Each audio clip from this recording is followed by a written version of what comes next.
అంటే ఈ పీఠాన్ని మీరు ఇక్కడ స్థాపించడానికి ప్రేరణ అనేది అమ్మవారు మీకు ఏ సమయంలో కలిగించారు? అక్కడ ఆ సందర్భంలో కలిగినటువంటి అనుభూతులు తెలియదు. ఈ పీఠం స్థాపించడానికి కారణం ఏమిటి అంటే, మొదటి నుంచి శ్రీచక్ర ఉపాసన, ఆ శ్రీచక్రం ఒకటి ఉండేది. దానికి శ్రీ లలితా సహస్రనామ స్తోత్రము, దేవి ఖడ్గమాల స్తోత్రము, వీటితో ప్రతి దినము పూజ. అది ఇంచుమించు 50-60 ఏళ్ళు పెట్టి స్వయంగా స్థాపించే ముందు నుంచి ఉంది. అలాగలా చేస్తూ చేస్తూ అప్పుడు ఆ సంగతి వల్ల మనకి ఏంటంటే హృదయంలో చక్కగా ప్రశాంతమైన వాతావరణం, ఎవరు ఏమనుకున్నా దానికి ఒక కోపం రావడం కానీ చేయడం కానీ, ఒక నష్టం జరిగినా ఎందుకు ఈ నష్టం జరిగిందని కానీ, ఒక లాభం వచ్చినా ఎందుకు ఈ లాభం వచ్చిందని కానీ, ఇక అది ఒక నిర్వికారమైన మనస్సుగా తయారైంది. ఇక అప్పుడు అనుకున్నా ఇదంతా అమ్మవారి మహిమ. ఎందుకంటే అమ్మవారు భుక్తిముక్తి ప్రదాయిని, ఈ భుక్తిని ఇస్తుంది, ముక్తిని ఇస్తుంది.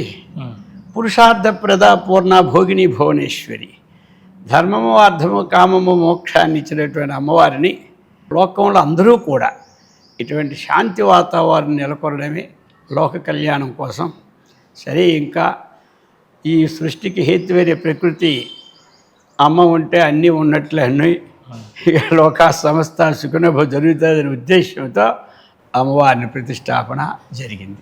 ఈ ప్రాంతాన్ని, ఈ ప్రదేశాన్ని ఎంచుకోవడానికి ఏదైనా ప్రత్యేక కారణం ఉందండి? ఈ ప్రదేశాన్ని ఎందుకు అంటే, అది వాతావరణం అనేది ఇక్కడ మొట్టమొదటి చూసాం.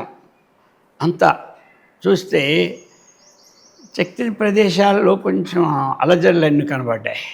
ఈ ప్రదేశం కొంచెం వాతావరణం బాగుంది. ఈ స్థలం చూసాం.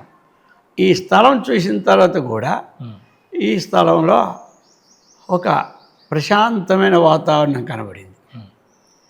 మానవుడికి ఎన్ని ఉన్నా శాంతి ముఖ్యం. అటువంటి శాంతి వాతావరణం ఇక్కడ కనబడింది. సరే, రోడ్డుకు కూడా దూరం ఉంది, ఆ శబ్దాలు రావు ఇక్కడ మనకి, కాబట్టి అని ఇక్కడ ఎడుకొని దీన్ని ప్రతిష్టాపన చేయడం జరిగింది. ఎందుకంటే స్థల మహాత్యం అది. మీరు అమ్మవారి ఉపాసనలో ఉన్నప్పుడు అమ్మవారి యొక్క రూపాన్ని అంటే ఏ విధంగా, అంటే మనం లలితా సహస్రనామంలో చెప్పినట్టు వర్ణించినట్టుగా మీరు దర్శనం పొందారా? లేదా అమ్మవారి రూపాన్ని సాకారం అంటారు. మనం ఎప్పుడైతే ఆ ధ్యానంలో కూర్చుంటున్నామో, ఆ యొక్క శాస్త్రం చదువుతున్నామో, ఆ రూపం అలాగ తాండవిస్తూ ఉంటుంటుంది అన్నమాట. ఇక అమ్మవారే మనస్సులో హృదయించి, 2 రూపాలు ఉన్నాయి నాకు, 2 రూపే వాసుదేవస్య చరాచరమేవచ, చరం సాధూనాం రూపం అచరం ప్రతిమాదిశం. 1 సాకారం, 2 నిరాకారం. కాబట్టి సగుణ జ్ఞానహీనస్య నహి నిర్గుణ వేదనం. ఎవరికైతే ఆ సాకార బ్రహ్మము ఉన్నటువంటిది కలగలేదో నిర్గుణ వేదం దొరకదు. అందుకనే సహస్రాల్లో ఉన్నటువంటిది అమ్మవారే హృదయంలో ప్రేరణ చేసి, ఇంకో నా సహస్రనామంలో ఉన్నటువంటి నిర్వికల్ప, నిరాబాధ, నిర్భేద, భేదనాశిని, నిర్నాశ, మృత్యుమథని, నిష్క్రియ, నిష్పరిగ్రహ, నిస్తుల, నీలచుకర, నిరపాయ, నిరత్య అన్నటువంటివి నా నిరాకార రూపం ఒక ప్రతిధ్వని. అందుచేత ఈ నిరాకారమే జగత్తుకి ఆధారం. ఆధార వస్తువు కనపడదు, ఆధేయ వస్తువు కనపడుతూ ఉంటుంటుంది. కాబట్టి భూమిలో వేసిన విత్తనం వేసేస్తాం, తర్వాత విత్తనం కనబడదు, కానీ ఆ చెట్టు కనబడుతూనే ఉంటుంది. ఈ చెట్టుకి మూల కారణమని విత్తనం గ్రహించుకోవాలి మనం. అలాగనే ఈ జగత్తుకి జగదాధారభూతురాలు అమ్మవారు. కాబట్టి అమ్మవారి యొక్క ఆ సాకార దర్శనం అది ఎల్లప్పుడూ కలుగుతూనే ఉంటూ ఉందన్నమాట. ఆ సాకార దర్శనానంతరం మానవుడు పొందవలసింది ఏమిటి అంటే ఆత్మజ్ఞానం, నిరాకారం. ఆ నిరాకార జ్ఞానాన్ని కూడా అమ్మవారు మనకి చక్కగా కలుగు చేస్తుంది. భక్త ప్రియ, భక్తి గమ్య, భక్తి వశ్య, భయాపహ, శాంభవి శైలదారాధ్య, శర్వాణి శర్మదాయిని. అందుచేత మొట్టమొదట భక్తిని ప్రసాదించి, ఆ తర్వాత ఆ భక్తి అంటే ఏమిటో అర్థాన్ని మనకి తెలియచేసేది అమ్మవారు. రామకృష్ణ పరమహంస కూడా మొట్టమొదటి సాకారాన్ని దర్శించి ఇంకా వారి శక్తివంతులు కాబట్టి వారు కూర్చున్న తర్వాత అమ్మవారి మాటల్లాగా ఆడేవారికి. ఆ తర్వాత ఒకరోజు తోతాపూరి వచ్చాడు రామకృష్ణ పరమహంస దగ్గరికి. అయ్యా, నీకు ఇప్పుడు నేను ఒక విజ్ఞానం చెప్పాలనుకున్నాను అన్నారు. అంటే ఆయన అంటాడు, నేను నిత్యం అమ్మవారితోనే మాట్లాడుతుంటే నాకు ఇంకేముంది చెప్పేది అన్నారు. అయినా ఊరకరారు మహాత్ములు మీరు ఉండండి ఇక్కడ, పర్వాలేదు, ఈరోజు నేను సాయంకాలం కూర్చుని అమ్మవారు నాకు సాక్షాత్కారం అయినప్పుడు చెప్తానండి. అమ్మ, నీకంటే భిన్నమైనది ఉన్నదా అని అడిగారు. ఉన్నదని ఆయన అన్నారు. అది మీరు చెప్పచ్చు కదన్నారు. అది నా డ్యూటీ కాదు, అది నా డ్యూటీ ఏమంటే నన్ను ఎవరు ఆరాధిస్తారో వారికి చక్కనైనటువంటి లోటు లేకుండా వారికి మనస్సు ప్రశాంతం చేసి ఒక స్థితిని కలిగిస్తా. నిరాకార బ్రహ్మం అనేది జ్ఞానం ద్వారా తెలుసుకోవాలంటే నీ ఇంటికి వచ్చిన తోతాపురి నా స్వరూపమే. ఆయన చెబుతాడు తత్వమసి మహావాక్యాన్ని, అప్పుడు శీలించన్నారు. అప్పటి నుంచి ఆ జ్ఞానం ఆయన పొందాడు. అలాగా ఉపాసన మనం త్రికరణ శుద్ధిగా చేసేటప్పుడు సగుణ బ్రహ్మ సాక్షాత్కారం జరుగుతుంది, నిర్గుణ బ్రహ్మ సాక్షాత్కారం జరుగుతుంది. ఈ రెండు మనం దేశానికి అందివ్వాలి. ఇది అమ్మవారి యొక్క ఆజ్ఞ. అంటే ఇక్కడ ఈ పీఠానికి ఎవరైనా వచ్చి ఏమేమి హోమాలు చేయించుకోవచ్చు గురువుగారు? ఇక్కడ కొంతమంది నవగ్రహ హోమాలు అనగా, అలాగనే మనకి లలిత సుదర్శన హోమం అనగా, అలాగనే మామూలుగా మృత్యుంజయ హోమం అనగా, రుద్ర హోమం అనగా, అలాగే ఎవరైనా ఏదైనా ఉంటుందంటారు.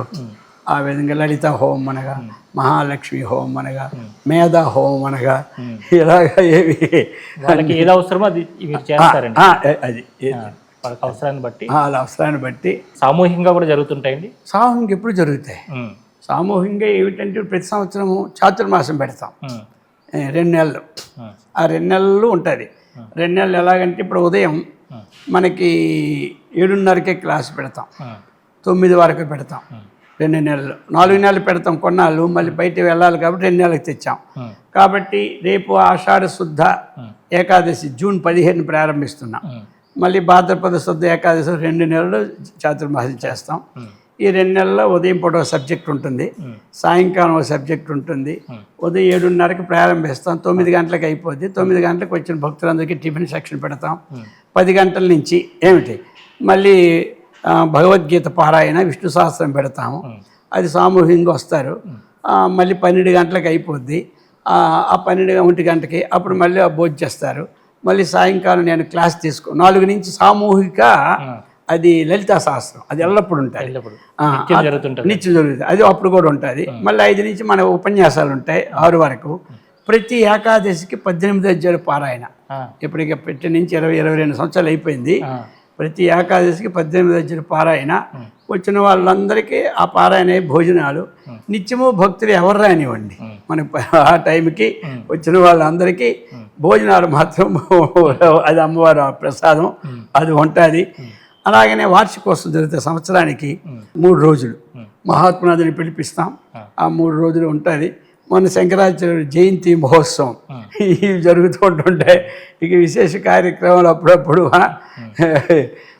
ఆశ్రమాలు ఎల్లప్పుడు జరుగుతూ ఉంటుంటాయి అన్నమాట. అందరూ పాల్గొనొచ్చు. అందరూ, మనకి ఎవరు లేదు, బ్రాహ్మణులు కానీ అబ్రాహ్మణులు కానీ స్త్రీలు కానీ పురుషులు కానీ వృద్ధులు కానీ అందరూ పాల్గొనవచ్చు. ఎందుకంటే ఇది అందరూ ఏకమేవ అద్వితీయం బ్రహ్మ. ఇంక ఇందులో డౌట్ ఏమీ లేదు. మనకు వాళ్ళు రావచ్చు వీళ్ళు రాకూడదు ఏమీ లే. ఇంకా అలాగా నిత్యం జరిగిపోతూ ఉన్నాయండి. అక్కడ పూజ చేసుకుంటారు. ఆ కిందనేమో గోవింద స్వాములు వారు ఉన్నారు, అలాగనే మాకు శంకరయ్య గారు ఉన్నారు. ఇక ఆ వంట వ్యవహారాలు భోజనాలు ఇచ్చి పుచ్చుకున్నంత వాళ్ళదనమాట. అర్థమైంది. నేనేమో ఎప్పుడు సంవత్సరానికి 6-7 నెలలు బయట టూర్లే నాకు ఉంటాయి. ఎందుకంటే అన్ని దగ్గర ప్రచారం వెళ్ళాలి కదా. మన ప్రచారం ముఖ్యము. అవునండి. ప్రచారంతో మనం వెళ్ళడం ముఖ్యం. ప్రచారంలో కూడా మనం ఏమో అడగకూడదు, అది మన నిశ్చయం అనమాట. వెళ్ళిన తర్వాత వాళ్ళు ఏమి ఇస్తే అదే, పండిస్తే పండు, 10 ఇస్తే 10, 1 ఇస్తే 1, దాని మీద దృష్టి ఉండదు. అక్కడ ప్రచారం అది ముఖ్యం.